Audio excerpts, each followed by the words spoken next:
All right, everybody, let's get this show going. Good morning, good afternoon, good evening, wherever it is in the world you're coming to us from. Welcome to DYOR Live here on the DYOR Media Network. My name is Tom, otherwise known as Striking here in the digital media world. So glad to be hosting another episode of this award-winning show called DYOR Live. Today is January 30th, 2025. We're coming off a fresh tragedy here in the U.S. of a U.S. Army helicopter crashing into an approaching and landing American Airlines flight. I hope everybody has the passengers and the crewmen of that helicopter in their thoughts today. Terrible tragedy. The President spoke about it earlier and gave his words about it, which were not unexpected in what he said. But just terrible things to happen. The aviation industry is one of the safest in the world, and we have a very good record here in the U.S., and tragedies like this don't come that often, and when they do, they are awful. So our thoughts are in with all the families of everyone involved. On that note, today is XRP Day in my mind. I didn't really tell Pedro about it, but he's always ready to go with XRP. Saw an interesting story here on the wires talking about how much money XRP is making because they incorporated their DEX really into their ledger in the first place. And now that volume is picking up over on their ledger, that the money printer is starting for Brad Garlinghouse. So we're going to talk about that later. But I can't talk about any of that before I introduce my co-host, Pedro Garcia, in the house, ladies and gentlemen. Pedro, what's happening today? Doing well. I am. What's going on in the world of Pedro?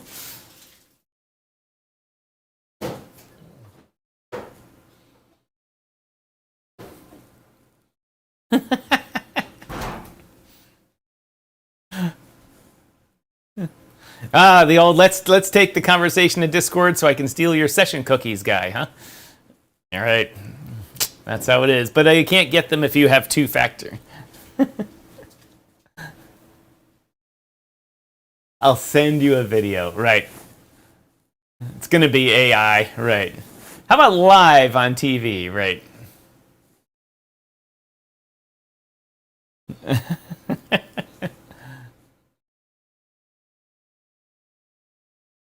Anyway, Pedro decided to entertain a scammer in his Telegram today, and he's having a little fun with it today. Let's hit it.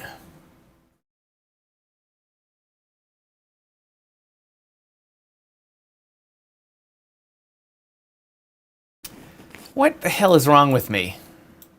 No, bro.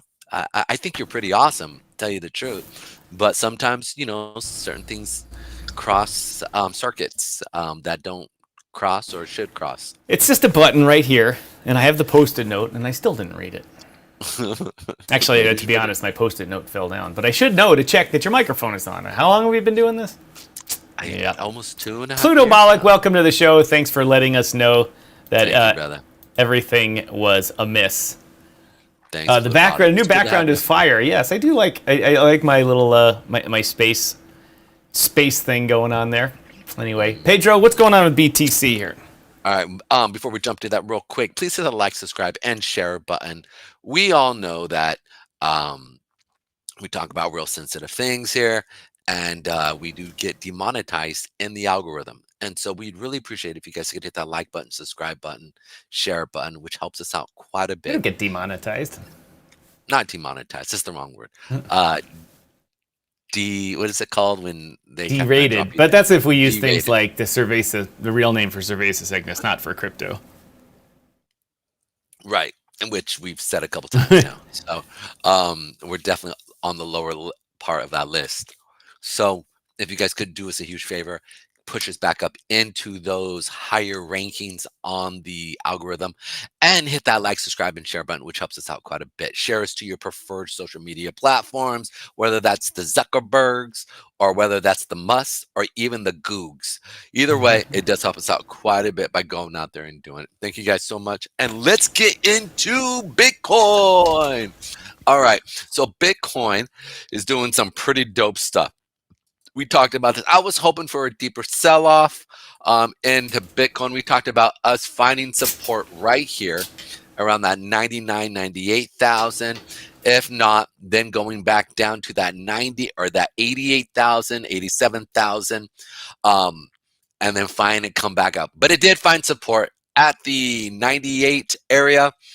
and 99 area, 98 area. So one of those things that we saw come up here, and now after yesterday's unique situation with the interest rates, we're definitely seeing some pretty dope things going on here. So we talked about right here, the market was shooting up where Tom said, should we? I said, stay long in this thing. If you're long, your stop should be about right here. And to see if you can ride it all the way up to about that 106, 10, what was it, 106 area, 105 area, and then be looking to take profit. I talked about taking profit up in these levels here, and sure enough, it was a great trade. So now we're seeing a bit of a sell-off here. It's real actually interesting to see at the 950 area, we had a lot of people buying. And so I didn't get time to look, but did Sailor top off again? I was just wondering. And as usual, you can see right here, they sold off on him. I'm just curious. Did he top off? Check for me real quick. Oh, by the way, next level cash. What's up, brother? Send everything higher. Did Pedro say good? Googs? Googs? Oh Yeah, you did. Yeah, I did say the googs. That's funny. Yeah. Next level over there with Bay. Why am I forgetting her name? Crypto Bay? No, not Crypto Bay. Solvay. Why? Soul Bay. Shout out there, buddy. XRP baby. I don't know about XRP, but we'll go into XRP in just a second. But here's the thing. Right now, we're watching this market really kind of see it kind of come back down. Remember, we saw at the beginning of the week, we're still fairly positive for the week, right? So when we look at it, it's good to see. We talked about on Sunday, we saw the sell-off, right? We came back down, pushed back up into these upper levels. And the key is it's got to hold these levels. We want to see this thing close. Matt Rhodes, thanks for joining us since today. It's Thursday, Friday, and Saturday. We want to see it close up above that 105, 106 area. And the reason why that's so important, because as you can see here, we haven't been able, even though we've pushed past this level, we haven't been able to close past that level. It's a significant moment saying that the bulls are really in charge and we're going higher. And if we see that on Saturday into Sunday, what I want to see, which what we saw this week, is a sell-off on Sunday and Monday, sideways Tuesday, maybe Wednesday, Thursday and Friday and Saturday, we see the acceleration of the market as it goes up and closes higher. So that's something that I want to see. If we close up in these higher levels of that 106, 105 area, which is really important as a psychological resistance level. You have a strong supply area where it's just, they just keep selling off at those levels. So we're going to see what happens here. But as we're coming to the end of the week, like again, be mindful of people taking profit on Fridays and Saturdays. Basically, people want to go there, take their money, pull it out of the market. We're going to see some profit taking on Friday simply because we've seen a pretty good follow through from Sunday into Friday, which is basically the close of the futures on the CME. So you're going to see people there on Friday taking profit and kind of repositioning their position for Sunday evening open in the futures. So be ready for that as well. The key is if we can see today go higher and then close into Saturday above that 106, would be the sweet spot. Just like we talked about XRP when that happened. Remember, we said we wanted to close above here. Let's go ahead and go into XRP as well so we can actually talk about that. So remember, we were right here. This was a couple weeks ago. And I said to us, right, I said, we need to close above this area here, right, with this weekly, which was December 30th, right, or at the last month, the last end of the year. And then I said, and into the beginning of the week, we want to see it come down first and go up, right? And sure enough, that's exactly what we saw. And then we had a huge explosion from the 230 area up. And so we saw it, go all the way up here. So now, that's the same situation that we're trying to say. We want to see on a weekly level on Bitcoin, it close above this level right here, right? This is that psychological level of that 106 of the 106, 105 area. So we want to see it close above that here, whether that goes up first and comes down, and then into the beginning of the week of next week, which would be a new month candle, see it sell off first and then see it pick back up and go up. So it just depends on what is happening. So just for our viewers, Pedro has the weekly chart up here. He's talking long term. What's going on here? Well, not so much long term. The span the long term is interacting with the short term on the weekly.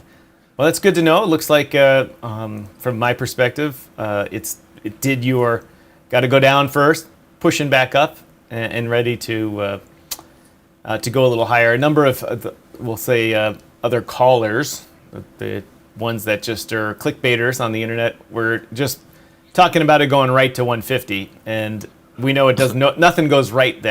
Nothing goes directly there. If it's going to get to 150, it's got a long highway ahead of it to get to 150. First of all, it needs many hundreds of billions of dollars in cash being brought into the system, which is feasible. Yep. Yeah, very feasible.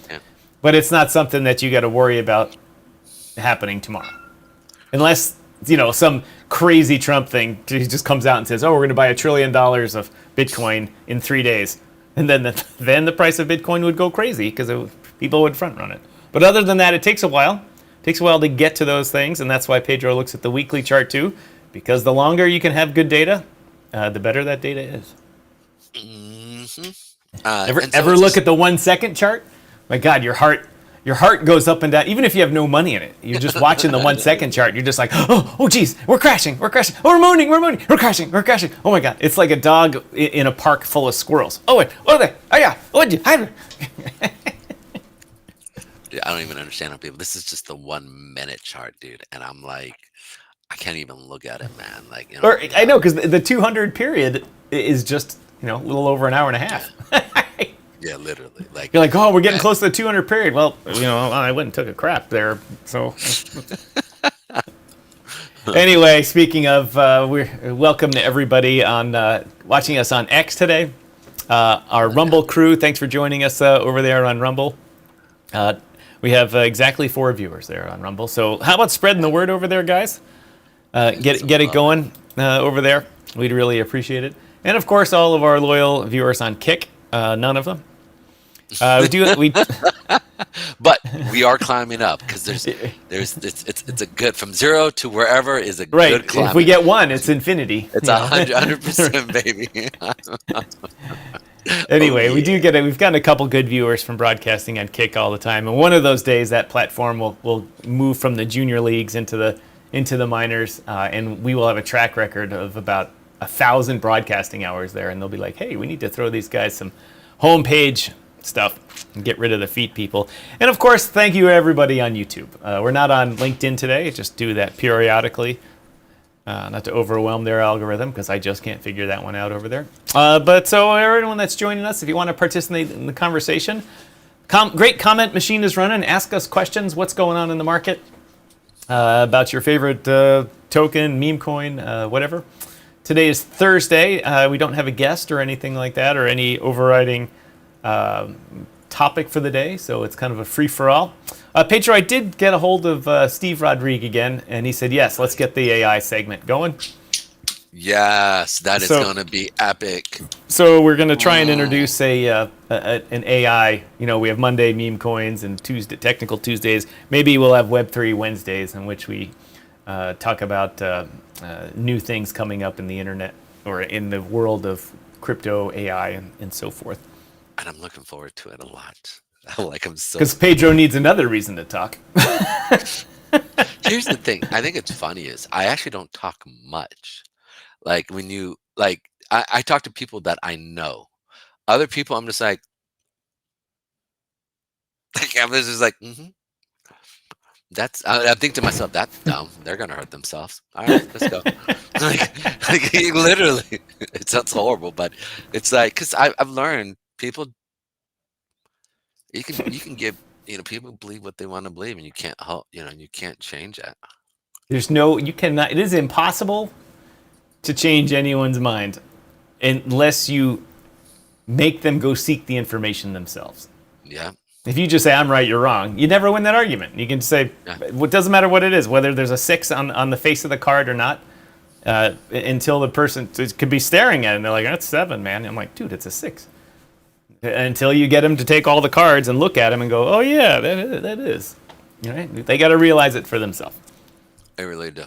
Like, they really, really do. Because I think it was, I'm just at that point. And here's the thing. If you even question their thought process, the cognitive, what's the word? If you just come out and tell someone a moron, they're likely a moron, but they're not going to realize it.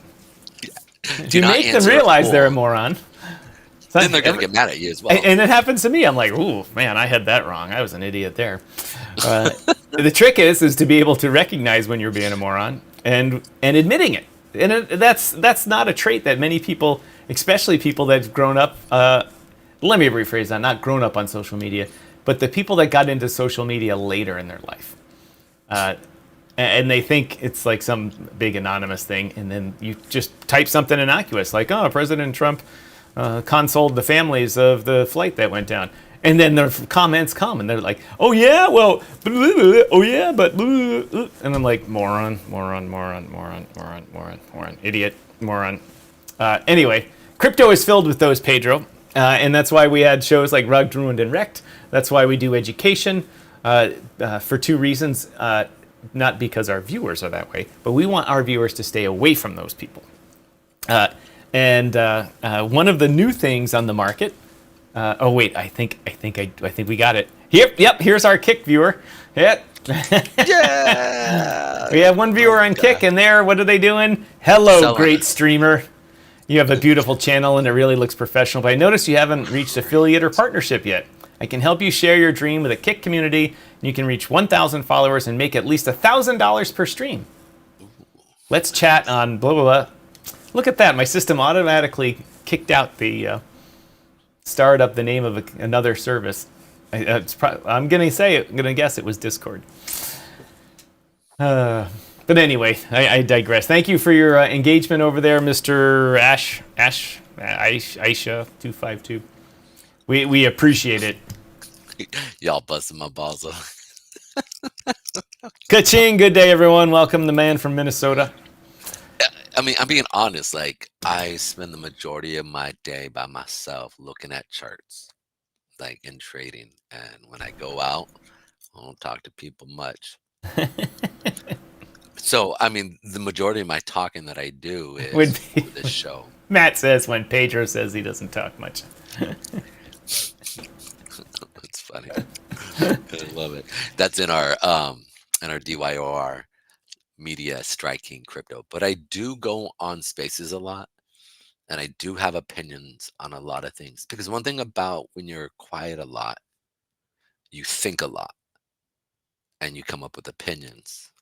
And one of the ways that I really want those opinions tested is when I go onto public forums, or let's say into the public, I will pose that idea almost in a very weak manner, but in the same sense, get people to rip it apart, because I want to hear opposing thoughts to my thought, and so I'll almost place it in a way to get people to kind of strike it down, right? Like your thought that BTC would go to $5 in the market. The other people in the market are saying, no way. You're off right before the show. You were telling me about an example in which you were just telling someone that these are the potential areas that BTC may go. And they're like, dude, man, you crazy. You crazy. Yeah. Yep. But anyway, let's turn things around this thing before we get too deep into it. I read an interesting article, which I'll share with you guys here about Ripple and XRP Ledger, and a couple of times when we've talked about XRP, we've gotten unbelievable viewership. It turns out it's not working this time. Gotcha. But anyway, the point is that the XRP DEX is turning out to be a money printer for them. So I made this neat grok image of Brad standing over a Ripple money printing machine. But it made his face so badly, I just had to cut and paste another one from a new service on it, so it doesn't look so great. But anyway, one of the things I didn't realize, Pedro, and I have known very little about the ledger over at XRP, is they've had a DEX/swap since 2012 when they first launched. But it's different, and very few people realized it because it wasn't easy to get any money onto the ledger for a long time. But it's built right into their blockchain, along with an order book. They have order matching capability on the ledger itself, not as third-party dApps like Uniswap or other order aggregator systems. They have it built right in, so you can put limit orders in, you can put stop orders in on Ripple's blockchain, and it's not using third parties. Now, that being said, third parties make the functionality easy to use.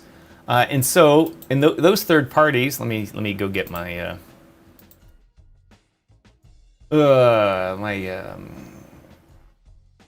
right thing here. Let's go back to this state. Oh, that's the wrong button. That turned me off. I just moved my Stream Deck buttons around, so I periodically pressing the wrong button. Let's see. That should have changed it. Yeah, let's bring up my screen. There we go. XRP logged $400 million in DEX volumes in January. That's the traded volume. And they've logged over $1 billion on their DEX in the past year in trades. Now, compared to Uniswap, that's nothing, right? But they were at almost nothing just a little while ago. Now, what have I always complained about with XRP, Pedro? I have always complained that they fund their entire operations by selling XRP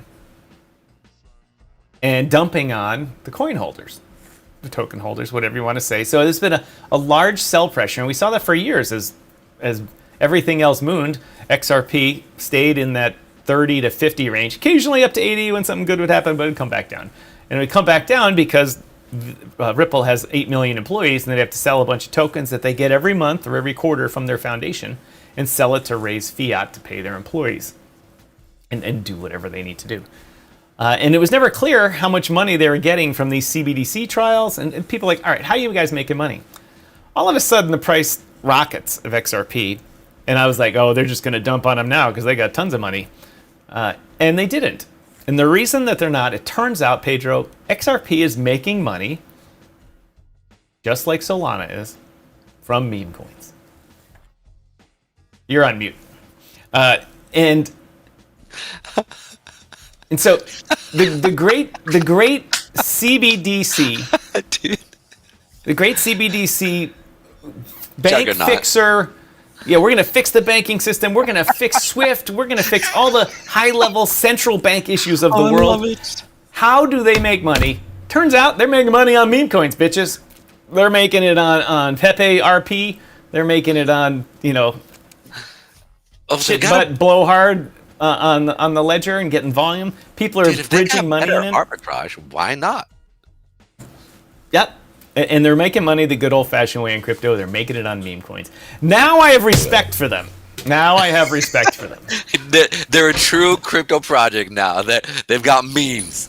You know, in that board meeting, they're sitting around. They're like, "There's too much. This shit's, man, it's getting expensive. We might have to start laying off people." And finally, the junior kid over there is like looking at his phone. He's like, "Yes!" Brad looks over and goes, "Son, something you need to share with the rest of the family here? Why are you so excited?" "Oh, I just 1000x'd my thing. I just made 400 grand. I quit. Bye." No, but you got to say, I just made 400x on fart on my face. Right, fart coin.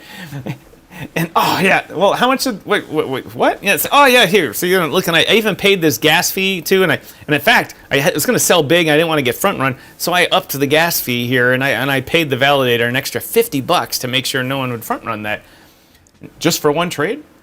Yeah. Yeah. Suddenly, Brad's like, "Screw all this other shit. Let's get meme coins on this ledger." "Hello, Mr. President. Yes, I'll be at Mar-a-Lago for that, but I'm going to be a little late because we got to rejigger this thing." Next thing you know, they're printing money like this. Here's the money printer. Brrr, printer running. Dude, our girl, DYOR. See you later, Mrs. Striking. Bye-bye, Miss Striking. Dude, our girl, DYOR, what's her name, Rose, was, I mean, because her meme coin is on XRP. How's it doing? I wonder if it's doing good. You know what? I went to look for that and I couldn't remember how to find it. Oh no, we got to bring her back on. She had talked about the XRP and some of the stuff here as well. So I'd love to know her insight on what's actually what she's seeing with XRP.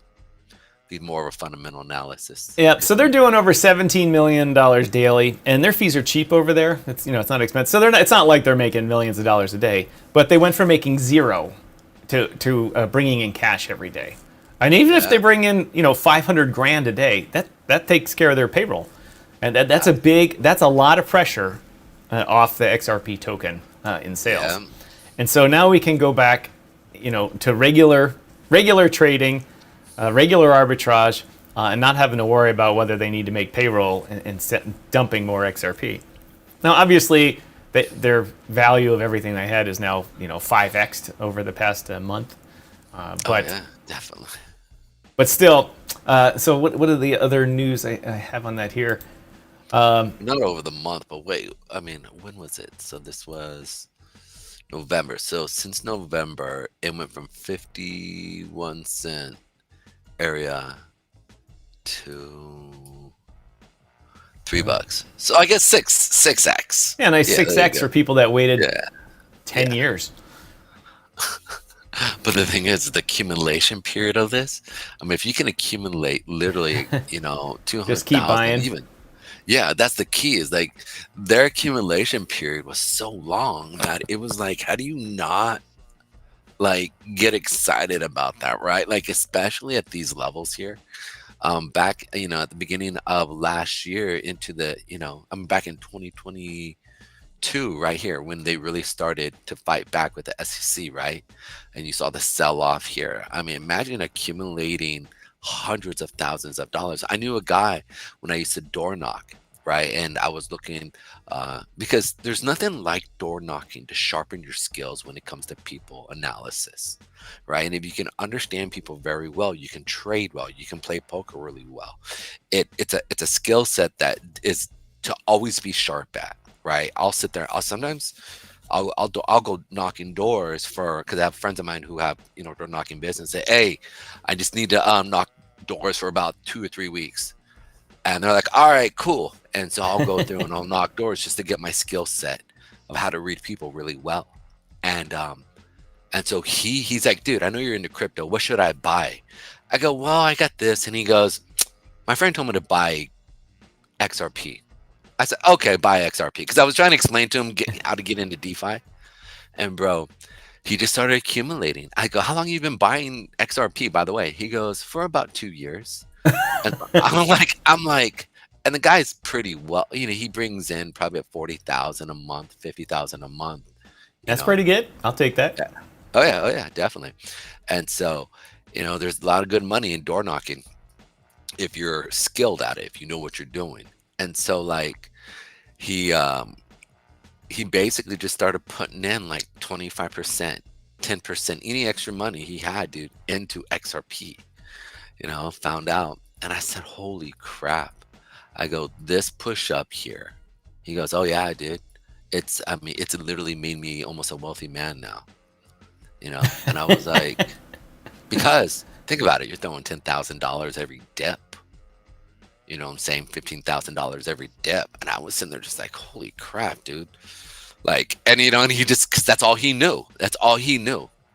And I was said, okay, I respect that. I can respect that. I don't agree with it, with what they're trying to do with crypto, but right? I mean, maybe I'm wrong, but I thought that was really interesting. Really interesting. As they say, play the long game. Play the long game. The other story I have up here about XRP is that Brad says it's inevitable that an EFT comes with them. It's inevitable. And he talks about this actually, this article was a couple of months ago, but I brought it back because the combination of income coming in from their DEX to Ripple reduces the sales pressure on the XRP token. The increased volume also causes people to bridge money into XRP and thus force the price of XRP up because of usage, and then throw an EFT at it, and you possibly have the makings of a much larger run up from the fundamental point of view. Whether or not that translates into the market makers and the people buying it actually doing that. But the stage is set. The stage is set. All we need to do is see that volume come in, and Brad not dump the token on his peeps there. And there might be some more good news in the future. I mean, obviously, there's these idiots on the thing saying $1,000. One guy was saying it's going to be $1 million. I'm like, that would be 73 septillion dollars in market cap. More money than the entire world has ever seen. That's a little crazy, but $5 isn't that crazy. Even $10 isn't that crazy. We shall see. We shall see with XRP. Thank you to the XRP army for showing up. Not. That's funny. Maybe we'll get a lot of replays on this one from the XRP army as we. Well, I think what's really interesting, at least with XRP here, is really its movement here. You're at this precipice where we saw the sell off this week, right? With XRP. I thought we were coming down lower here. And what I found, what I'm finding here is it's really trying to trade off of that weekly area here. You can see it. Let me go ahead and move this here real quick. You can see right here as it's moving up, right? It's putting in, basically it's putting in the work to stay above here, right? I like this, meaning it's trying to. The only issue that I have, right, with XRP is literally, let's check out the volume. The volume isn't necessarily fully there. And that's where what kind of scares me is you can see it's definitely putting in the work, trying to stay above that 310, 309. So I don't know if this is maybe arbitrage that's actually happening within the XRP industry. You can definitely see it trying to. Well, I'm guessing most of the volume in XRP is arbitrage trading. I mean, it's listed on everything you can think of. And to equalize the price, there has to be, one decent institutional sale to move the price just a small amount will cause, many hundreds of trades of similar size behind the scenes to equalize prices.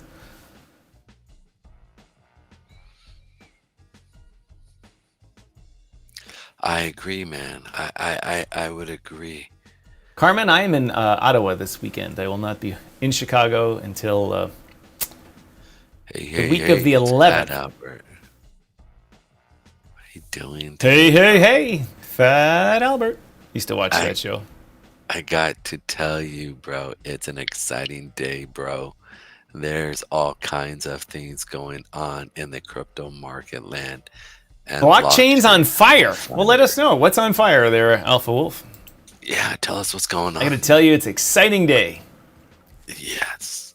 All right, so it's just, there's this, again, he has a lot of bros there. He has a lot of bros. Carmen, I'm heading back to Chicago to, as they say, I'm getting the old man thing done. Got to bend over, take the Moon River. So Doc, using the whole fist there. Time for my colonoscopy. Got to go do that. Then I'll be back in Canada. Mrs. and I are going to spend more time in Canada this winter because if you're going to suffer in winter, you might as well suffer where there's fun things to do, like skiing and stuff. Chicago is flat, like a Houston parking lot. Anyway, sorry to interrupt you there, Pedro. No, it's all right. Interrupt away. I think what's interesting is watching the market at large here. So I saw this actually, and I thought that was really interesting. Market cap dominance here.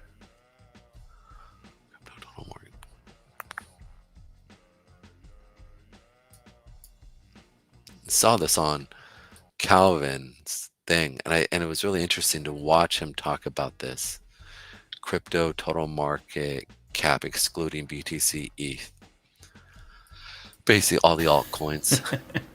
And I thought this was really interesting because we're seeing the 2000, or we're seeing the 8 starting to round over right here. And so Which chart do you have up there? Is that a additive chart or a combined? No. So this is actually, I saw this actually on Mr. Calvin Hill's thing, because our faker guy, right? But so I went and looked, check him out, see if he's still streaming and stuff. And he was, and so he was using the crypto total market cap, excluding like BTC and ETH. Oh, total market cap. I got you. Yeah. And so I just thought it was really interesting. I was like, ooh, that's actually good, right? Whereas I have the top 10, right? He's got the full, which gives you a good understanding of the altcoins and what's actually happening. And so I was looking at it and I said, I was like, it's interesting that we're actually seeing the round over, right, of what's actually happening. And over the last 2 weeks, we've actually put in some seller wicks here, a decent amount, and they're pretty good size. And so for me, I'm like, ooh, is this potentially a potential sell-off on the alt market? And if so, how far on a market? How far could we expect this thing to actually happen? And so I was looking at it going, okay, so if I'm sitting there and I'm a bankster, okay, and I'm trying to I'm trying to get in on a cheap level, because we already know that they're going to be doing a lot of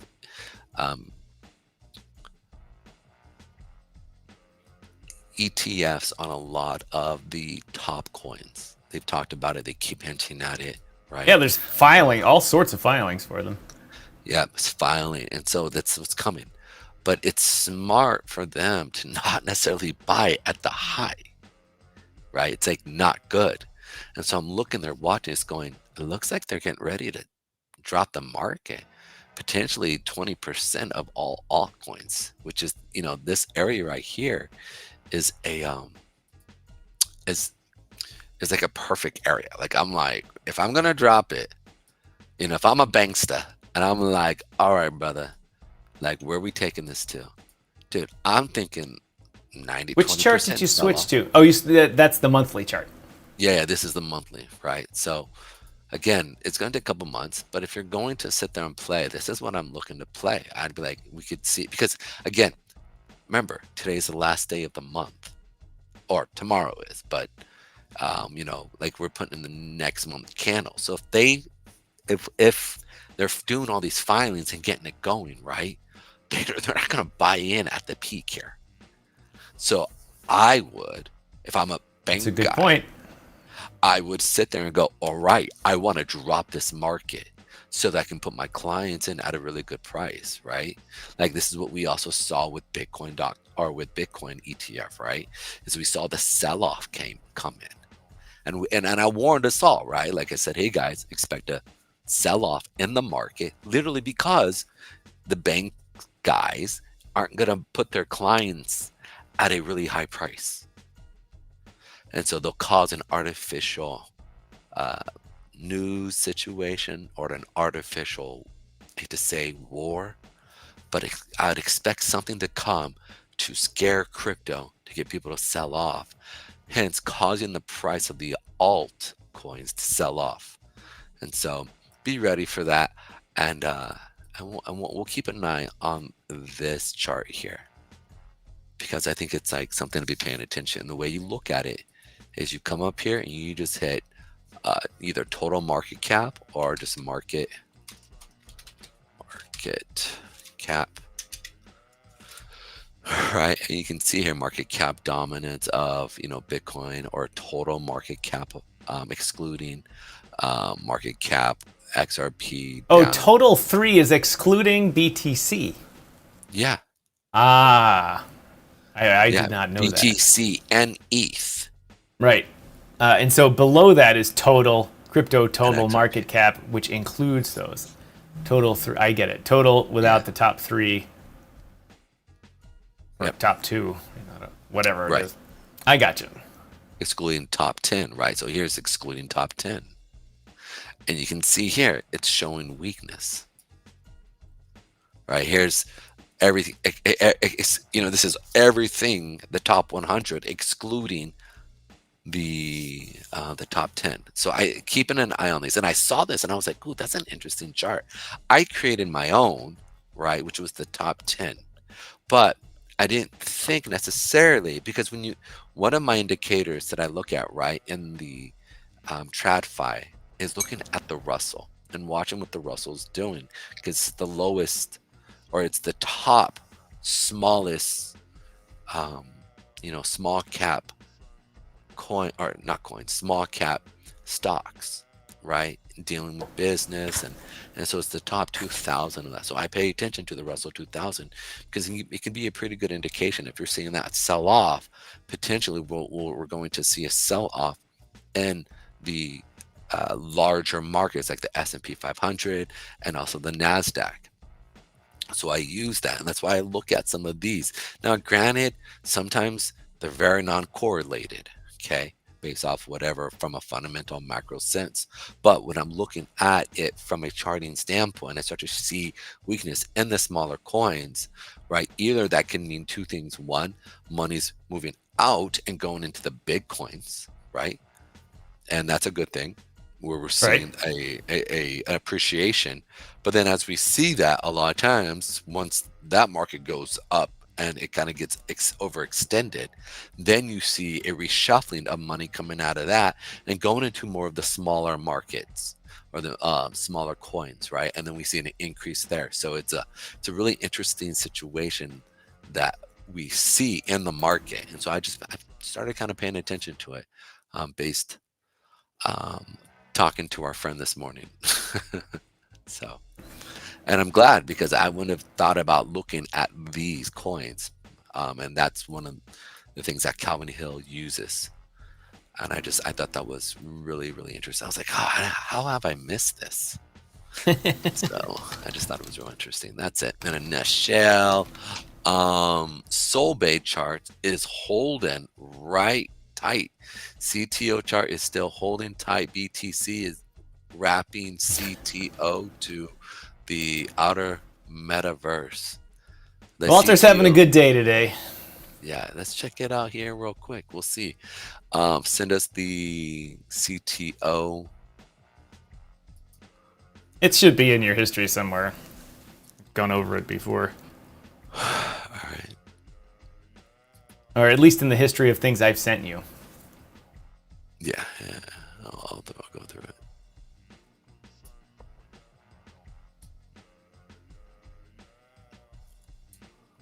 It's weird.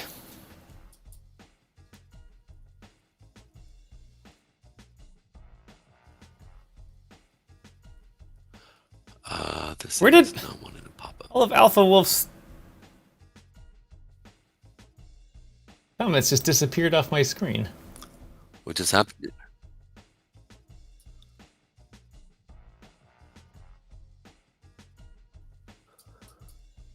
Yeah, same here. Did you? No, they're all in their YouTube thing, but on our comment machine, they disappeared. No. Dude, it looks like half of them got deleted. I think it looks like. No, but they're on the YouTube one, so they're not deleted. Yo, you tweaking, bro? Why are you being all crazy today? Not me, bro. What's going on? He's handling. All right, cool. Let's pull this up here real quick. Which chart are you pulling up here? We're gonna pull up CTO here real quick and check out Solbay as well while we're doing this.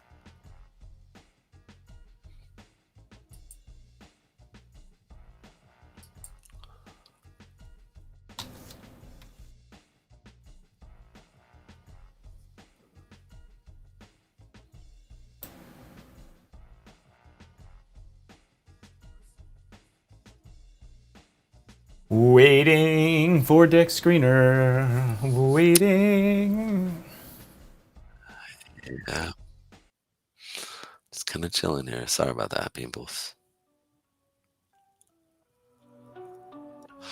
Found a new little DEX that's actually pretty dope. I don't know if you're familiar with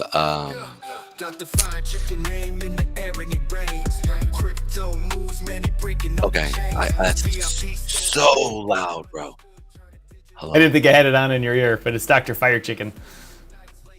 The Fire Chicken dope. song. I was just playing it while you were waiting for Dex Screener. But go ahead. All right, cool. That was so loud. I was like, for real. Let's pull this up here real quick as we look at this. So we've seen it as it's selling off here. Where are my lines? It deleted it. My lines, baby, my lines. Oh, that's why. Ladies and gentlemen, Community Takeover Token is a token of many different communities that their developers left them high and dry, and they banded together and combined what liquidity they had left and could get out of it into one token, and trying to benefit by having a much larger community support one token instead of a bunch of disparate communities all supporting their own token. Absolutely. It's a good try. Let's see, Walter. If anyone can do it, AI Wolf can do it. Amen. So let's go ahead and pull this up here real quick. So we're seeing here in DEX Screener with SolBay on Sol. It's Bay on Sol. It is an AI project that it's starting to sell off here. So we you switched to SolBay? No. Yeah. What was, because I couldn't find it here real quick. Actually, let me see if I can pull it up. There, I switched the graphics to SolBay.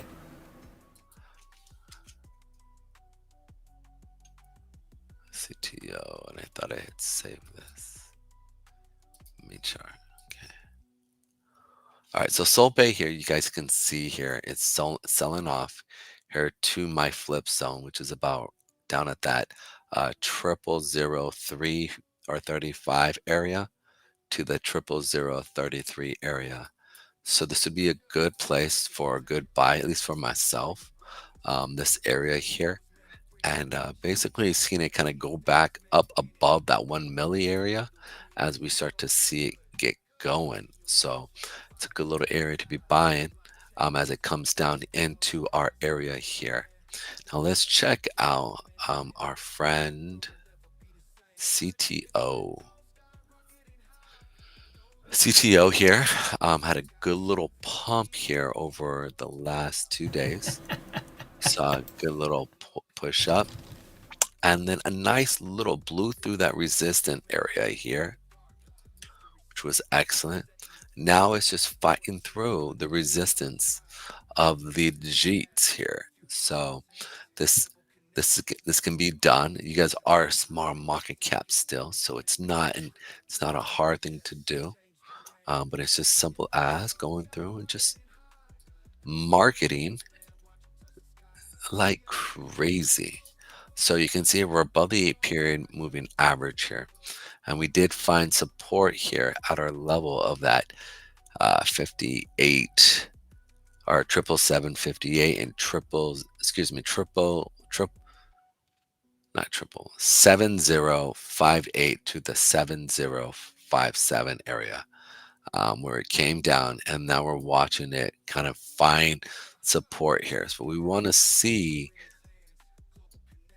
CTO here push up and stay above that 8 period moving average while we keep seeing higher highs and higher lows being placed into the resistant level here.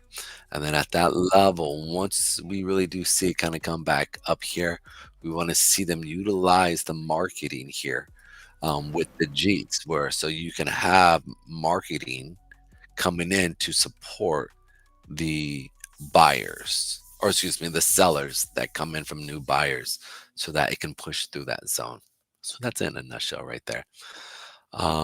Yeah, but it's staying above that 8 period, and that's what we want to see there with CTO. Let's check out What's that? Hold on, you just went on Fire mute. Chicken here. Fire chicken. It's gotten a crazy. What? There was just a little problem with your What? audio there. You just faded out for a minute. Oh, that's weird. What about now? Is that better? Yeah, it wasn't your mic. It was the connection, but it's fine now. Okay, I got you. So you could see here that fire chicken it's kind of pushed up here and now kind of coming back down into our support area here. So we want to see some big firing, big pushing of the marketing, right? We've got that 8 and that 20 cross here on that daily. So you guys want to get above that. So there's nothing like nothing more sexier than a sell off into a rally, right? That's something that they like to see. But apart from that, you really don't got any resistance until you get up into that 4082.11 area. So that's where I'm really looking more or less. This area right there, which is pretty dope. Boom. Here we go. Boom. So you can see here we're coming down, and I want to see fire chicken.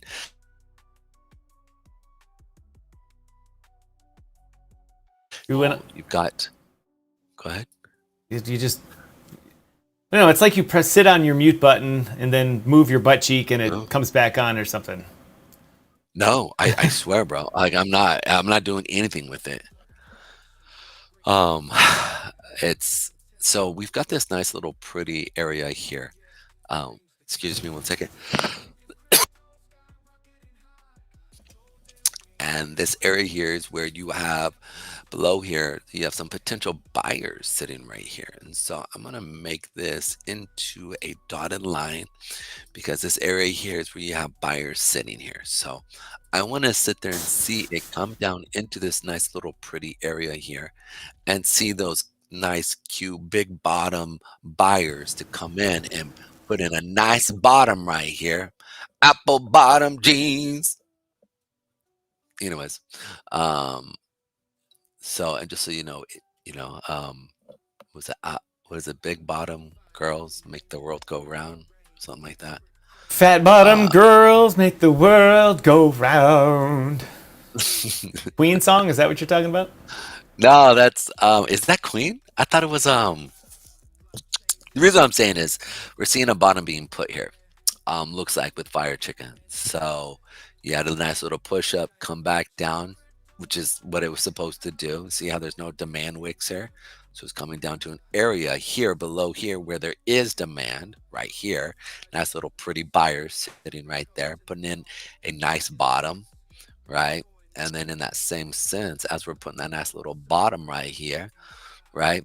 We should then see it go up, push through that, come back down, and then boom, and then pop it and see this thing now go even higher.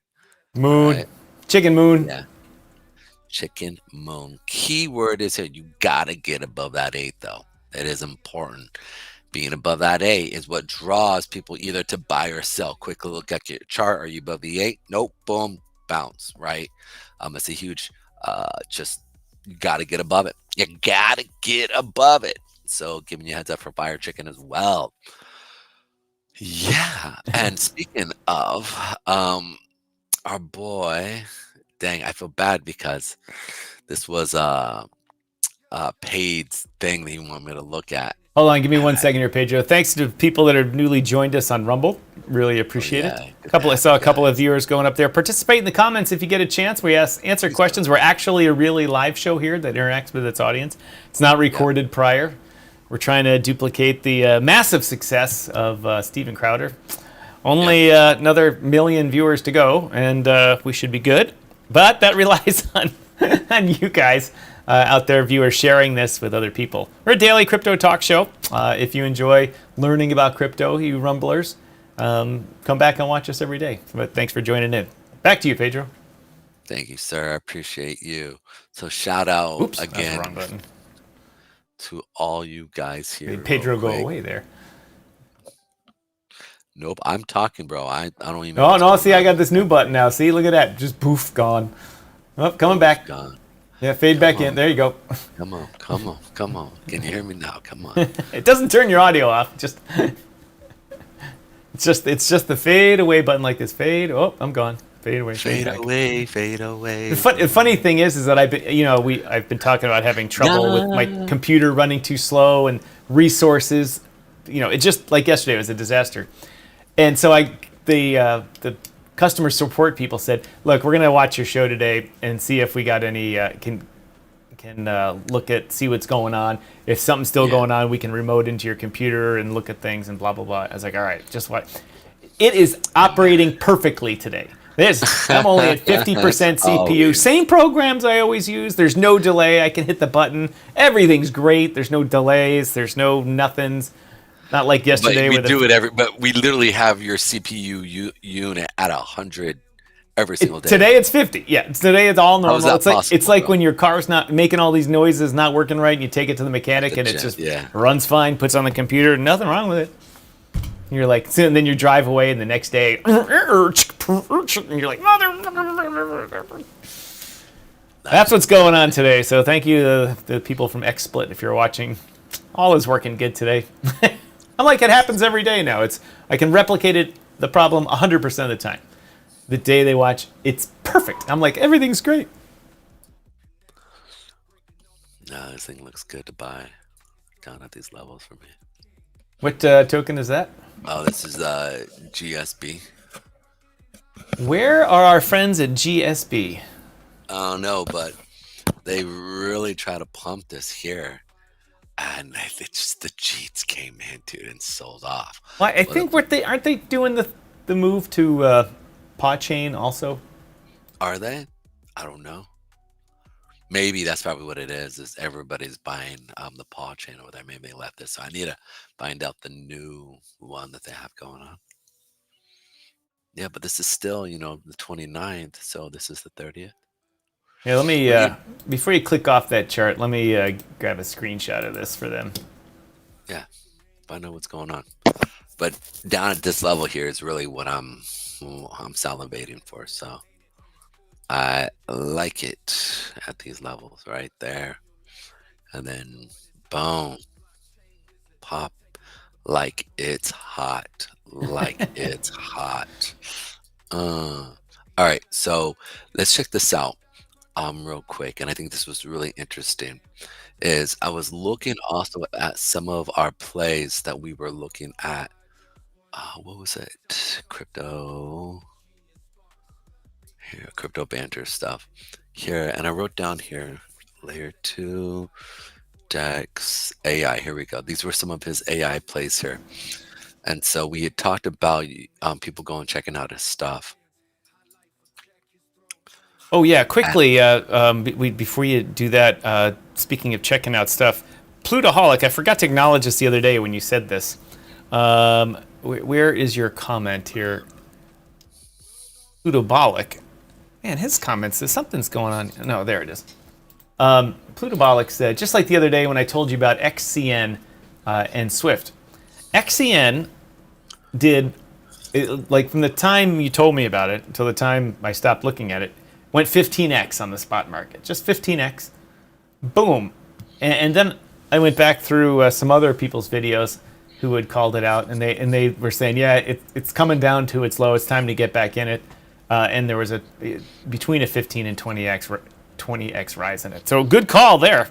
And you mentioned you had another one coming too yesterday, I believe, but that comment has scrolled off. Plutobolic, where you at, brother? Lay him down and smack him, yak him. Give us that alpha, Plutobolic. Bring it through, man. Bring it through. But on the back end, Tau here, right, is pretty good. What is Tau? Is that a utility thing or a? Oh, it's BitTensor, right? Mm-hmm. Was it BitTensor?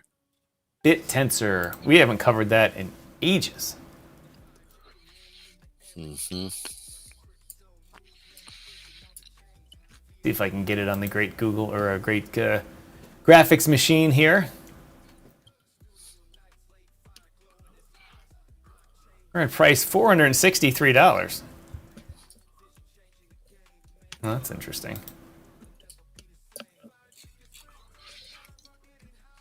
Kasha. You don't need to bring up all this stuff here. I'm just looking at some of this stuff here. $3.8 billion market cap. 267 million traded in the past 24 hours. But a lot of it, that volume seems to be coming out of it. What time frame chart you got up there? Daily? For which one? What you're looking at, Tau? Yes. Oh no, you moved to. It's okay. I can bring it back. Oh, so it seems to be doing all right. Yeah, it was doing good.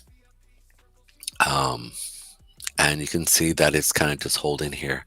But I was just bringing it up because this is Crypto Banter's list here on one of his stuff. I think this was 2024 at the beginning of 2024. Yeah. Or mid. Right. So you can see here. Ondo's ripping again. I wish I had held that stuff instead of selling it. Ondo, bro. I bought it at started buying it at 12 cents. Oh dear Lord. Wow, yeah. Yeah, it did well. Paid a couple of months worth of rent. And tuition. 12, man. I mean, it literally did. Was it 15x? Nice. You know, shoot. And then it got all the way up to a 20x. And what's the market cap on Ondo? I'm just behind here. Ondo. No, it's okay. I was just wondering. It's 5 billion. What was the protocol? What was it trying to do? They're a DAO that's for real world assets. They have a DAO, but they're a company, and they managed to get the attention of BlackRock, and thus you can see the appreciation in their value over time. When did they get the attention from BlackRock? Last year sometime. Like January? I mean, or I'm assuming probably March. Yeah, what the BlackRock announced, I believe they announced that that Ondo was doing, that they were going to work with Ondo to do a little trial thing of tokenization of some real world assets. And to be honest, they didn't just pick them and give them the golden thing there. Yeah, which is kind of how they are working with a couple of companies, some of which are not blockchain Web3 like Ondo. Some of them are regular finance companies that are not in the traditional trading space. Anyway, they're at $1.60 right now with $5 billion, and they turned over $574 million in trading in the past 24 hours. So they're trading 10% of their market cap, which means there's plenty of liquidity there. Mm-hmm. Oh, actually, it all depends. Is the trading liquidity based off of just the average, what is actually happening, and also arbitrage throughout the market? Or is there really like new real buyers and new sellers coming in and out? That's the key, right? And I think your friend Jason from, what was it? The thing where they go through and they check, for whatever reason, I can't remember what it's called. Audit Chain. Your buddy Jason from Audit Chain, right? He made that, he talked about that understanding, and I said he's very much right.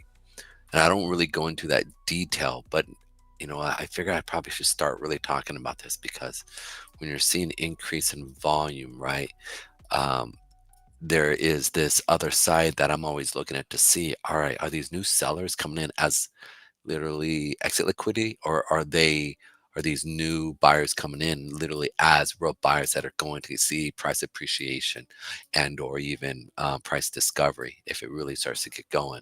Because remind you, I'm expecting now start to see everything start to pump here, right? Especially in crypto. We're in this bull market here. I'm expecting price discovery on a lot of things. So Ondo, man, is looking strong on a monthly basis. You can see that it's been increasing in real volume here. And that's a good point. Yeah, their volume down here. What time frame chart do you have there? This is a monthly chart. Monthly chart in Ondo is looking hot. It's got volume and it's got demand wicks. Mm-hmm. If we can put, if we can put, so I'm guessing you're going to look for another month close there. Going to look at the weeklies, see if they're building up to pop another one of Exactly. those candles, and then if it happens, that thing's Which they're not. moon bound. Which they're not. You can see on the weekly level that it is selling off comparative to the previous times that we've been watching it push up. So just to give you a heads up so you guys know. But Maybe not moon here's bound. well, no. Yes, I think moon bound. But what I'm trying to say is their average volume here, right, has been above what we're used to. And so them pushing this as we're consolidating here, I think what we'll see, and this is why I'm trying to be cautious, they're first most likely to bring it down before they push it up. Right. And so watching this level here, seeing that they're establishing a lot of orders down at this low here, right? And in doing that, I'm switching to the daily here, right? They sold off pretty strong right up in here, right? Boom, they sold, had a lot of volume, and they're basically establishing their orders right at these levels here. And so now that they are establishing orders in these level, right? They're going to push it, they're going to pop it, come back down, then push back up. Kind of similar to what we saw with XRP, right? And so we could see potentially Ondo B maybe get back to the peak here, if not price discovery. So You know, Pedro, it's the end of the month here. Another day. end of the month. Sorry. Maybe we should have a special show with the watch the monthly candles close. Okay. I'm down. Well, not maybe not live, but we could do it a day and recap, maybe a weekend show or something. Because this is what I'm interested in: is of the projects that we talk about here and the general concept of the beginning of the month. If it goes down, it's going to go up at the end of the month. Maybe we could take a look at some of those examples and see and see how it turns out for a couple of projects or coins, tokens, whatever. The big ones, not small meme coins and stuff like that, but to see how it works, to really get an idea of showing people how it works. When would the month officially close here? It's going to be Friday. So Saturday is the new month for most charts in crypto. And because crypto trades 24/7. So it closes Friday at any what? 6 Not o'clock. it's probably not Eastern time. So the new monthly chart is going to start at 6 o'clock East Coast time, which is typically when the futures open up, right? 6 o'clock Sundays when the futures open up. But because the new month starts, we should see the chart. And actually, I've never even thought about this fully, but I'm assuming it keeps trading that day. So tomorrow will be the 31st, which is going to be Friday. Right. Then at 6 o'clock, it will create a new candle. This will be tomorrow, but it'll be a new candle for February 1st. Because it switches. It doesn't switch at 12 o'clock midnight. It switches because remember Switches on the Asian Open.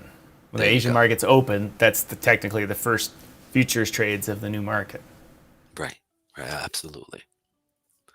So that's when you would sit there and you would then watch it, right? And again, my biggest thing I always say, it needs to create a top wick, a bottom wick, and a body for the monthly candle. So you can play that in weekly charts and then narrow down your weekly charts into your daily charts, right?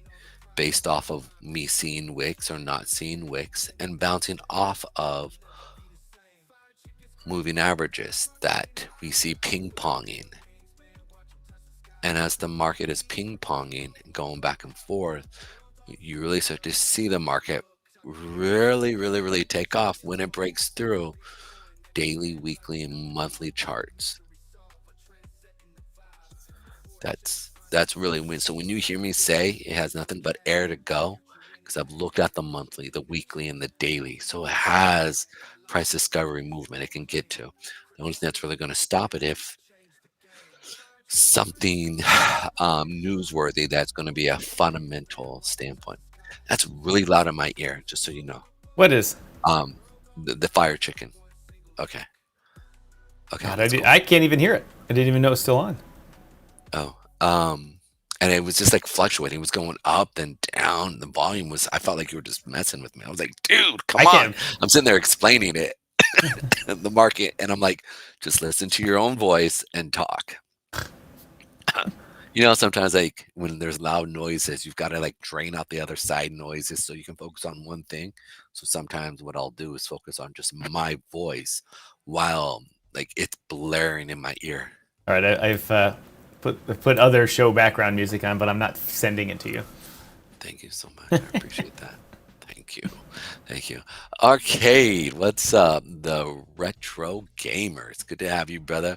Whoop, whoop. Bring me higher love. Woohoo. Higher. Dildo Baggins on Soul is the future. We need to look out Tildo. Bro, have you been in their Telegram? Dude. Who's? Dildo Baggins? No, I have not. Oh, bro. It is hilarious, bro. The memes that are created in that, it's just epic. I mean, and the jokes, bro. They have I think they have a... Get that chart on the screen, brother. Let's pull it up. You know, I sent the picture of the GameStop bets GSB into their Telegram. Yeah. And they're telling me that DEX Tools has their chart all jacked up because it's been calculating their market cap wrong. So they must have... I got the wrong, fully diluted versus total actual circulating wrong or something like that. And it's not showing things correctly. The buys and sells are correctly, but it's not charting the price accurately, they said. I don't know. Found that to be interesting. That is interesting. Well, it's coming down I expect to see it get going because from a charting standpoint, I'm sitting there looking at going, this is looking juicy now. So I'm definitely looking to be buying it down at these lower levels here, man. What's this next one we're bringing up here? A Dildo Baggins. Dildo. Is it 2Gs or 1G? Arcade.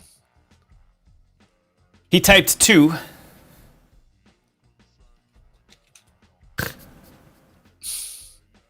Baggins. This is what we've stooped to get viewers. No, man. It is hilarious, dude. I know it's hilarious. I'm going to go check out their Telegram. You know that's Chucky's, right? It's what? It's Chucky's, Dr. J's. Oh, he started that one? Yeah. It's like hilarious. I did not know that. Yeah, it's funny. 2. Okay, so dildo bag. IN, right? Dildo bag is it dildo AI? No, that's not the right one. Go to the TG and grab the contract. No, just do that there real quick. How many coins does Chuck have? I do not know. Probably some we don't even know about. Yeah, he's having fun. I'm gonna be right back because I gotta refresh the old drink here. All right, cool.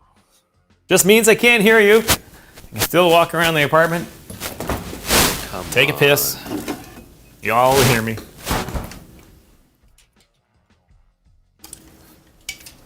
What is it called? There we are. Boom. Pump it up. Probably find them on Yeah. GMGN or Gecko Terminal. That's where I'm going to have to go.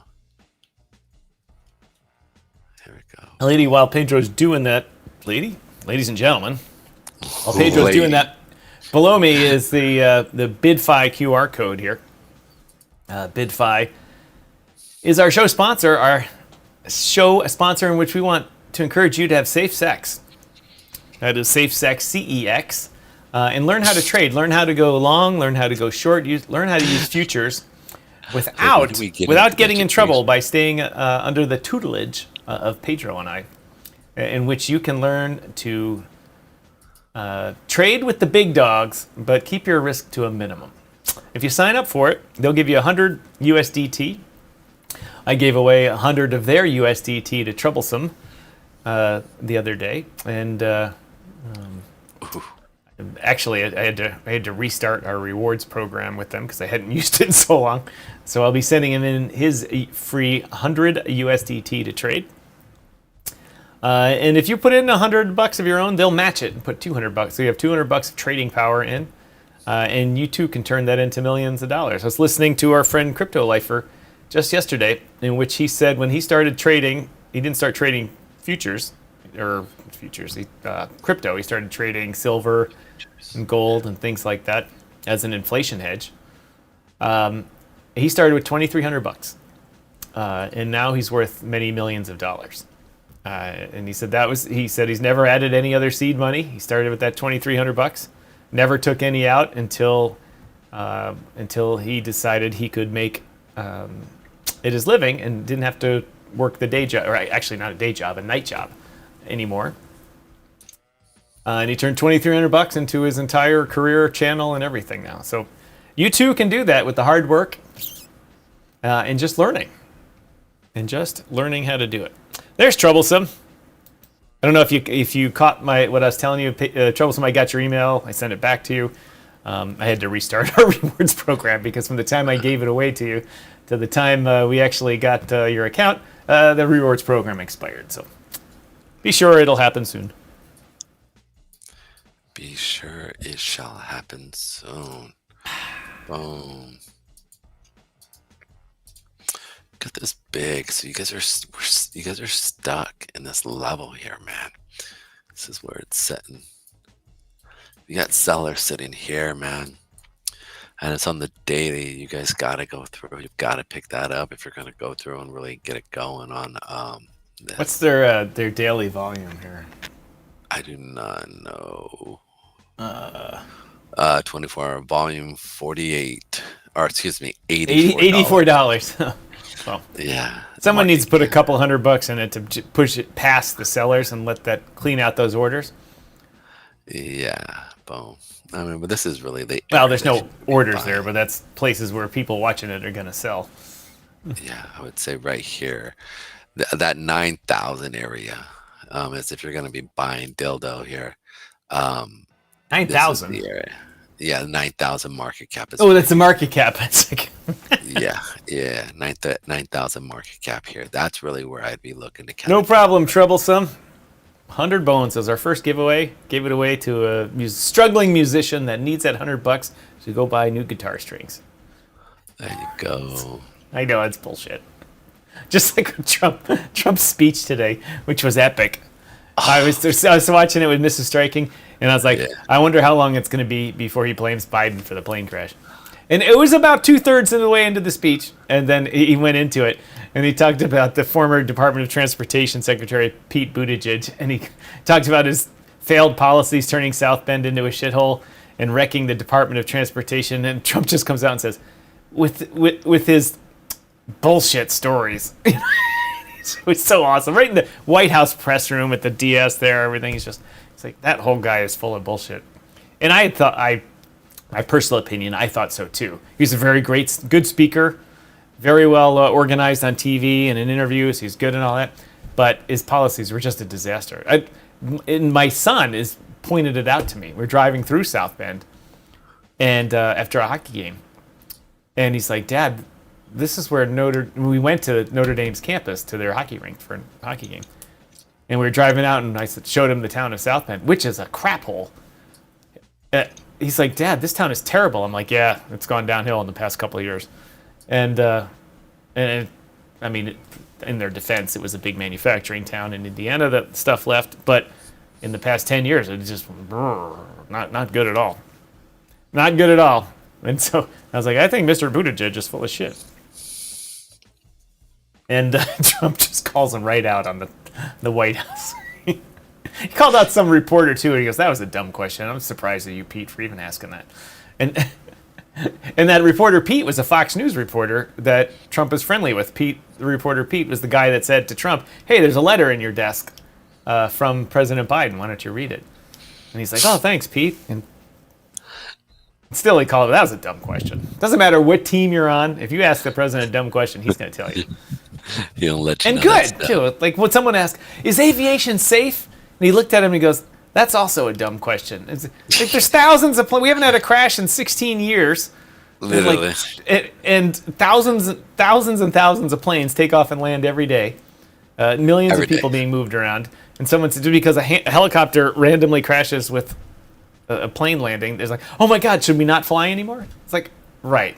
Okay, that's connected. You Right, idiot. yeah. Trump's like this. He's like, "What kind of idiot are you?" He goes, "This is a problem with the helicopter, clearly." He said, "I own helicopters. I know." He just goes, "I own helicopters. I know you got this. Got a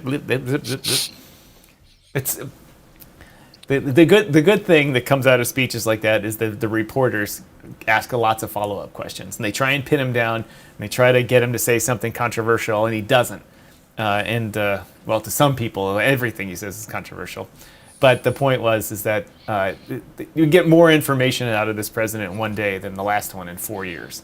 And transparency is good. Whatever the policies are, the more transparency as possible, because it informs the electorate. That's the good thing. And then, of course, there's Dar Baby. I don't know what the excuse is there, but D-Gens unite. Welcome, Dar Baby, to the show. What up, We're Dar getting a little long in the Baby? tooth here in the show, Dar Baby. So if you've got a project you want us to look at or something you want to talk about, let us know soon. By the way, Roland Rod was in the house. Good to have you, brother. Roland Rod, happy Tostada Thursday. It's not Taco Tuesday. Tostada Thursday. Yo, that is one of the most underrated Mexican, like, look, dude, you throw some ceviche on that with some carnitas, man. Holy, and then some queso fresco. Bro, ooh, we're talking like, and it's all crunchy. You're like, it gets a little soggy because of the why am I forgetting what it's called? I just said it. Now my brain is like, come on. Carnitas? No, not carnitas. The it's like a tomato, like lime, onion mix, bro. It is. Oh my god. No, like literally making my heart palpitate just even thinking about it. It was so good. Yeah, you know it's funny don't is know I'm why. jonesing for some decent Mexican food because here in Ottawa, there's not a lot of Mexican. The restaurants most of the people work in the restaurants are French. They're the Frenchies, and so you don't get good Mexican food here. You get decent ones, like whatever, like everywhere else, you get decent Mexican food, but you don't get good in Chicago. You get good Mexican food because half of Mexico lives in Chicago. So, you go in and you get a taco. Like here, you order a taco and they give you some ground beef, tomatoes, and some lettuce and cheese on it. And you're like, all right. In Chicago, you go to our taco, you get cilantro and onions, and your choice of sauce, and they're so delicious. You're like, you just shove them in your face, and they're delicious. But here in Ottawa, nope. I mean, I'll be going back to Chicago next month, and not next month, but in 2 weeks. And right down the street from the old apartment, literally, if I have to pace it off, I'd say 75 paces or less are 2 great Mexican restaurants, just with a family behind the counter leaning there like this, waiting you to walk in. And I'm like, give me the 3 taco package and a margarita. Boom, done. They bring it over in like 2 minutes, and the bill's $16. It's not $49. Ceviche tostada, Roland Rod says. Ceviche, holy crap. That's what it is. Ceviche, man. My brain just did it. Boom. Ceviche is like, there's certain ways, like you have your Puerto Rican ceviche, you have your Mexican ceviche, which is different. One's a little bit more salty, which is the Mexican one. And also the Puerto Rican one that they use actually throws in, and I don't like it because of they put in mangoes in it, which I think just throws it out that sweet, like savory. It's like, but I've had it with other things, right? Like it's great. Let's say if you go to a Brazilian beef place, right, or steak place that have all those different types of meat, right? They also will use that type, and that ceviche is great because you have like the saltiness of the meat, and then you have that sweet and kind of tanginess, so it helps kind of clear the palate, so you can then go back to the meat, dude. And also helps break down the meat that's in your stomach. Oh my goodness, bro. That's one thing I'm so glad that I learned about. About like coming to the East Coast, dude, is like when like it's the Brazilian food, bro, out here. Whew. And the way they base it with the dude, the pineapple juice, right? And they have like a salted pineapple juice, and they base the meat off of it. And bro, it's like, oh my goodness, like I remember the first time I went to, dude, it literally sang to my soul. I felt like my spirit. It was a spiritual experience, bro. It was so like it was a chicken. It was chicken wrapped up in bacon that was then fried with like some what do you call, like the pineapple juice that they use, but it's like this savory sweet, bro. Dude, it was absolutely phenomenal. Anyway, I'm going. Hold on, Darbaby pokes up and says, "But remember, he's been talking about algo the past couple of days. He says my algo play for the last minute paid for it. He's going on vacation here for 11 days. Nice. But I'm looking at the algo chart and I don't see what it's been in a downtrend the past couple of days. Darbaby, let us know more details on that. Oh, unless you shorted it, of course. Yeah, he shorted it. Did we talk about? Yeah, I think we talked about shorting it. I forget exactly though. Give me 1 second. I missed Troublesome's comment from a while ago. And when they inevitably fail, what happens to Solana? I guess were we talking about meme coins? We must have been. Troublesome, remind us, please. You know what's interesting is like, you know, like a lot of times, December. You know, sometimes like you're kind of the first person that I've talked to all day, right? A lot of times. Yes. You know, and so like I noticed though that when I first started talking to you, my voice is all like this, but now it's like it almost like as you use it more and more, I'm always amazed how your voice increases the tonality or at a higher frequency, and I just think that's interesting. You know what I'm saying? It's like this vibration thing that happens, and I feel like the market acts that way.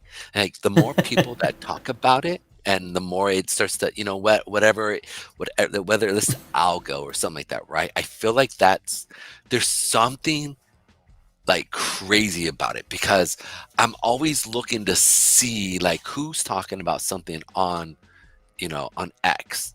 Trying to see keywords of who's talking about things, and I'll ask Grok, "Hey, what's the most talked about meme coin that's on X right now, or what are the top 10 cryptos that are being talked about on X right now, right?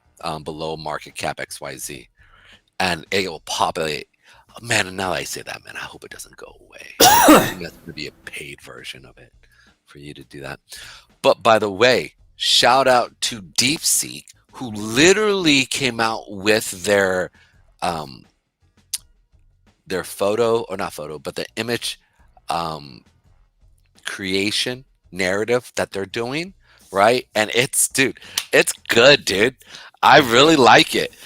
I hope DeepSeek really keeps pushing the limits so that the bigger models have to improve. You know what I'm saying? And keep that competition is so imperative, bro. I'm absolutely loving it. So DeepSeek, keep doing what you're doing. Keep putting our guys back on their heels, because the paywall now has to drop. $200 for an agent when I can figure it out on DeepSeek and connecting Llama to it. I don't need to pay $200 for an agent. You need to figure out to be more efficient, Mr. ChatGPT, Sam Altman, and Elon Musk. Get better. Do better. Over here, speaking of do better, you know who did better? DYOR Baby on Algo.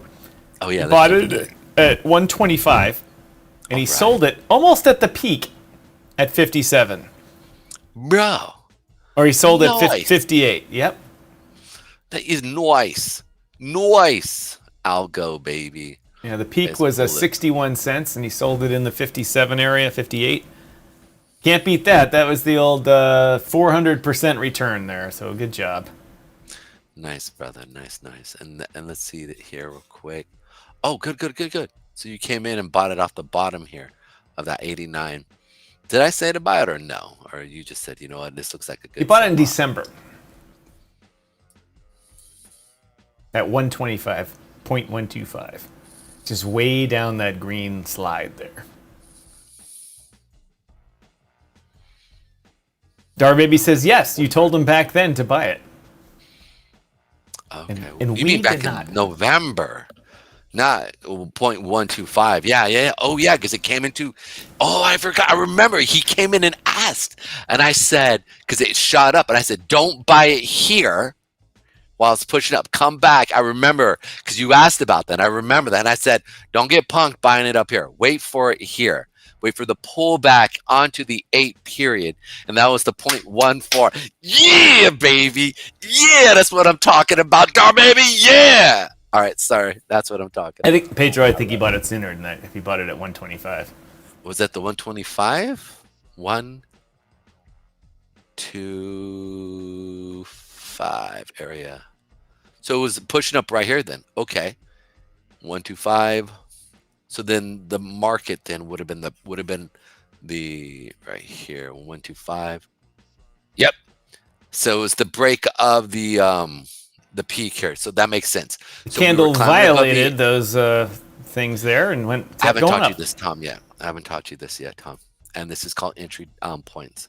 So this right here is a certain type of candle that communicates that it is consolidating.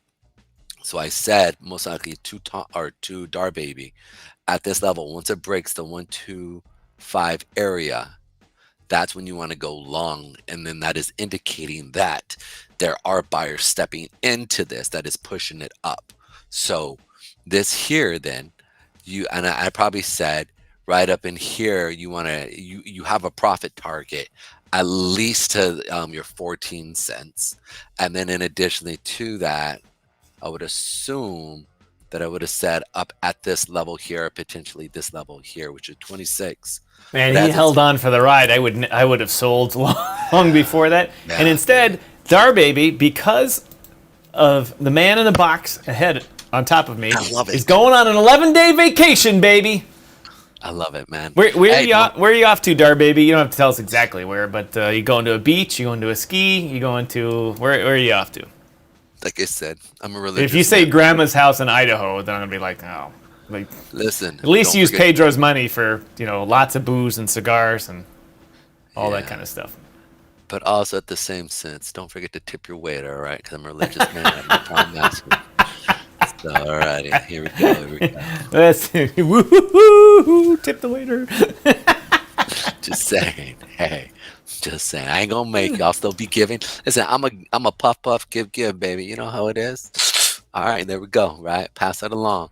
But hey, just saying, just throwing that out there. Do what you want. I'm still gonna give, bro. For those of you watching on the other channels, the other YouTubers, but on X and on Rumble, we just went through a great case with Algorand here, where Pedro pointed out a buy indicator here in his own mind, or not his own mind, but in his trading style. Said this is a good place to get in, but don't rush it. Wait for it to come back into this zone, and then it's going to take off after that. And it did, and our man DYOR Baby is going on vacation because of it. No, this was a breakout. So yes, you're right. Well, that's a breakout, all right. It fucking broke the bank there. So yeah, so this area right here was the area, and as I probably gave you 2 opportunities. One being coming down to tap this area, which was that one. DYOR Baby's made more money on this channel than you and I have over the past 2 years. What's up? Hey man, like I said, I've asked you, the plays that I talk about here with the mage stuff, we can trade it. No, I know. I'm Trust me, You've made money. You turned 200 into 1,400. I did, and then I needlessly paid bills with it instead of parlaying that into more. But I'm rejiggering, as they say, the life here to be able to trade more, because I found, like I've told you before, I found quickly when I don't pay attention to things, I lose. Yeah, it's true. Or I just miss the opportunities. But a lot of opportunities, if you don't hit them very close to it, it's almost not even worth your time getting into it. Holy. Nothing like staring at a chart all day to make $100 on a trade, and then you realize you've made less than minimum wage, and you're like, oh, that was a good use of my time. But here's the thing I always bring up, and I think it's so important to look at, right? Is when you sit there and you go over. Oh, Pedro, hold on. that- He was wrong. Darbaby corrected himself. He did buy it at that 143. When you said wait for it to come back into the zone, you were exactly right. Okay.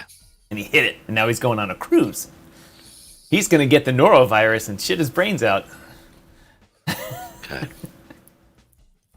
I love it. Man, I love it. Just be safe. We did not buy Sui, and it rocketed back up too. And I didn't. Holy shit. Only out of just getting a lot of things, doing a lot of other things. Dude, hold on. I can't believe this. What? Wow. I'm just shocked. Is this real? Is my computer real? Look at this here real quick. This is actually crazy. Look at gold. Gold skyrocket. I didn't really Gold look at it. gaps up. Gaps up, runs up, and it literally is like 2,800. That's today. This is today. What would Yeah, cause? What instability in the world happened without us knowing about it? I don't know. We might want to check that out. I mean, there were some interesting reports today. Look at this stupid fucking headline: 67 believed dead after American Airlines plane collides. And believed? What are they sitting in a secret air bubble at the bottom of the river? What kind of dumbass editors are that? Always expect. So maybe potentially they use that as a way to push up gold because people are fearing traveling. And UPS shares tank 15% after a weak guidance about upcoming earnings, and they're planning on slashing Amazon deliveries by more than half. no. Amazon's been putting the screws to UPS for a while now. Well, the thing is UPS and Amazon. I mean, Amazon isn't delivering as much as they want to, right? And additionally to that, we're also seeing manufacturing slow down. And additionally to that, even though we're seeing a less amount of jobs, right, like of going on unemployment, but it's still set up the same way. If you're not on a job, they take you off the job list, right, and then put you on, another job list or job lists list. Sorry, I know that was kind of confusing. But they put you. Go ahead. Sorry. Go ahead, no, I was just saying. I think I don't see any major incidents that would cause gold to go up. I see a lot of companies reporting crappy fourth quarter earnings for 2024, and so that may be a. I mean, that would also push the S&P down. I don't know if the S&P 500 went down or not.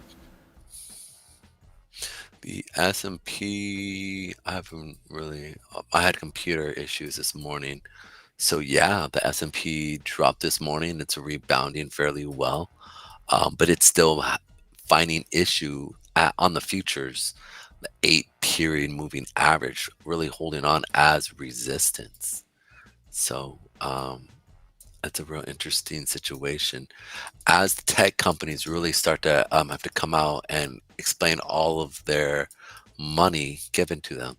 I think it's going to be really interesting to see how many are actually profitable, right? Like from a from a standpoint of usage. It's going to be really interesting to see there how goes it here. What was economic calendars, earnings calendar. There we go. And then here for this week, we'll go to market cap.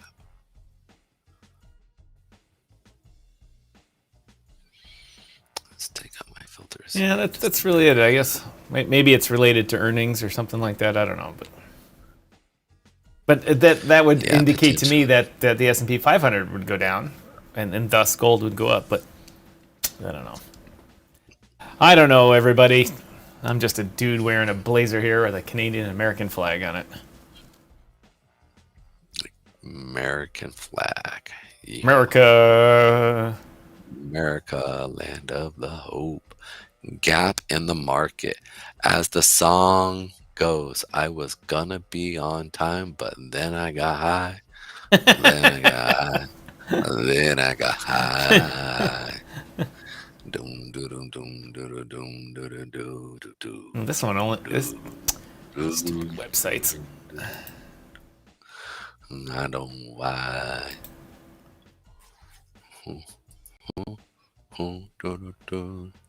And I know why. CNBC is making their website impossible. Oh, this article is only for our CNBC Pro. Yeah, sorry. Nope.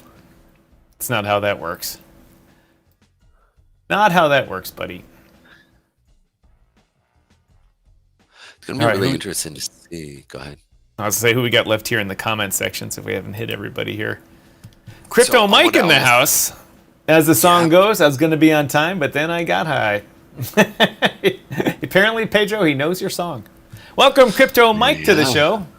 Crypto Mike has been a busy bee lately. Just says I'm so late. Like I said the other day, you're fired. I guess technically I could fire you because you are a moderator here for the channel, for the comments, and I could fire you for that. But Mike, we love you though, so obviously that's not going to happen. Welcome back, Mike. Thanks for joining the show. We've had a good show today. Talking about everything from the unfortunate incident in Washington, D.C. To Dar Baby going on an 11-day cruise because Pedro Damas made him some money. Now that's stories. That's like in business school they'd say write a case study about that. Yeah. You know, Crypto Mike, this reminded me. I've forgotten that I enabled more emotes. These things that his hand and the speaking fish there and all that. And I don't know how to use them that well. And I need to learn that because you can enable special emojis and things for people who are OGs, who are all sorts of whatever the classifications you want to make. And I got to learn to do that. Gots to learn to do that. Gots. Coat. And I know why. And then I got that song stuck. Now it song's stuck in my head. Dar Baby, I've got. I just brought Sui up on, and you see they had a big pullback here during the blow off of the alt market. But as you can see, how does it do that? What was that? You can see it started to recover nicely and is up back over $4 again, $4.13 or something like that. It's interesting. A lot of these are green. A vast majority of these, which is really interesting. The earnings. AT&T. Apple's is coming out tonight. Microsoft was lower. UPS was lower. I don't know how Microsoft could have lower earnings unless it's lower profitability because they're just spending more money. Literally everyone on the planet sends them $100 a year for Office 365, and like almost all the big companies that don't use AWS use Azure. They make so much money from that. They overcharge you for using Azure. It's stuff that I paid DigitalOcean $5 for a month, and Azure costs $40. Crazy. Yet they make billions. Billions and billions. It is going to be huge. Billions and billions. Real funny. It's speaking of huge and the man who made that sound popular. I think what's interesting is what's actually happening with. Am I tripping? We're on Thursday, correct? Yeah, Thursday. Today is Thursday. And yes, you are tripping, Pedro. Okay, there it is. There we are. All right, so we're waiting for the big juggernaut here. Apple, Visa. These are going to be interesting. Visa higher. Okay. Expected.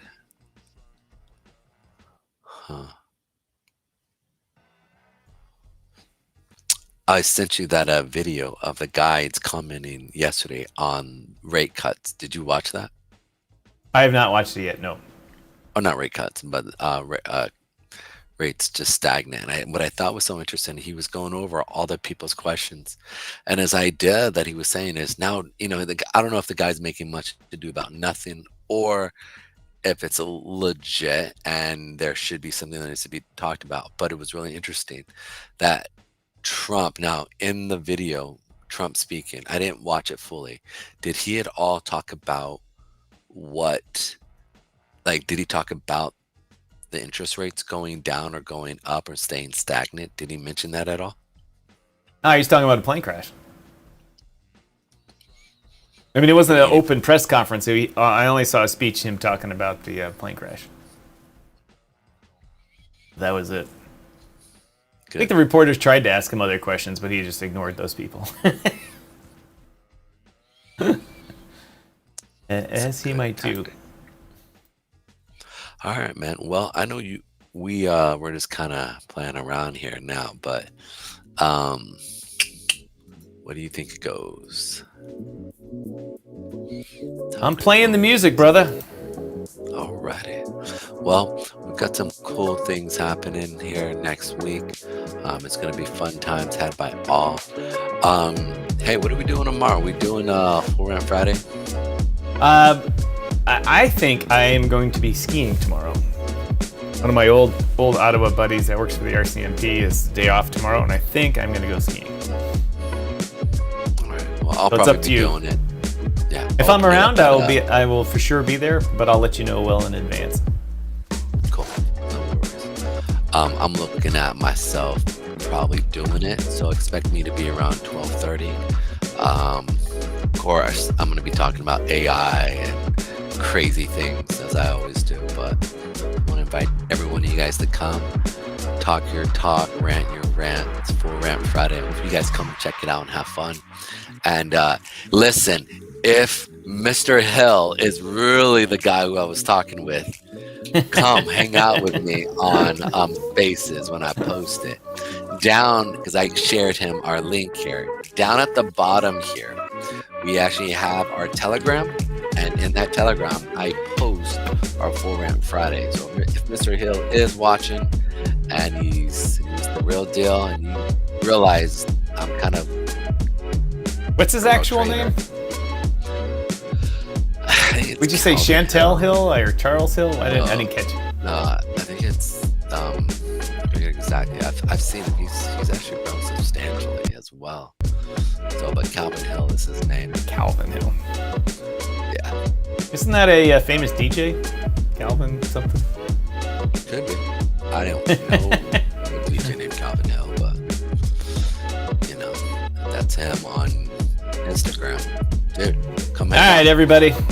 And that's all we got for you today. As usual, my name is Tom, otherwise known as Striking here in the digital media world. The man to my right here is Pedro Garcia, the crypto chart analyst, and he hit the home run for DAR Baby this week. DAR Baby's going on vacation for it. That's how you roll with DYOR Live here on DYOR Media. See you tomorrow for Full Rant Friday, so be there.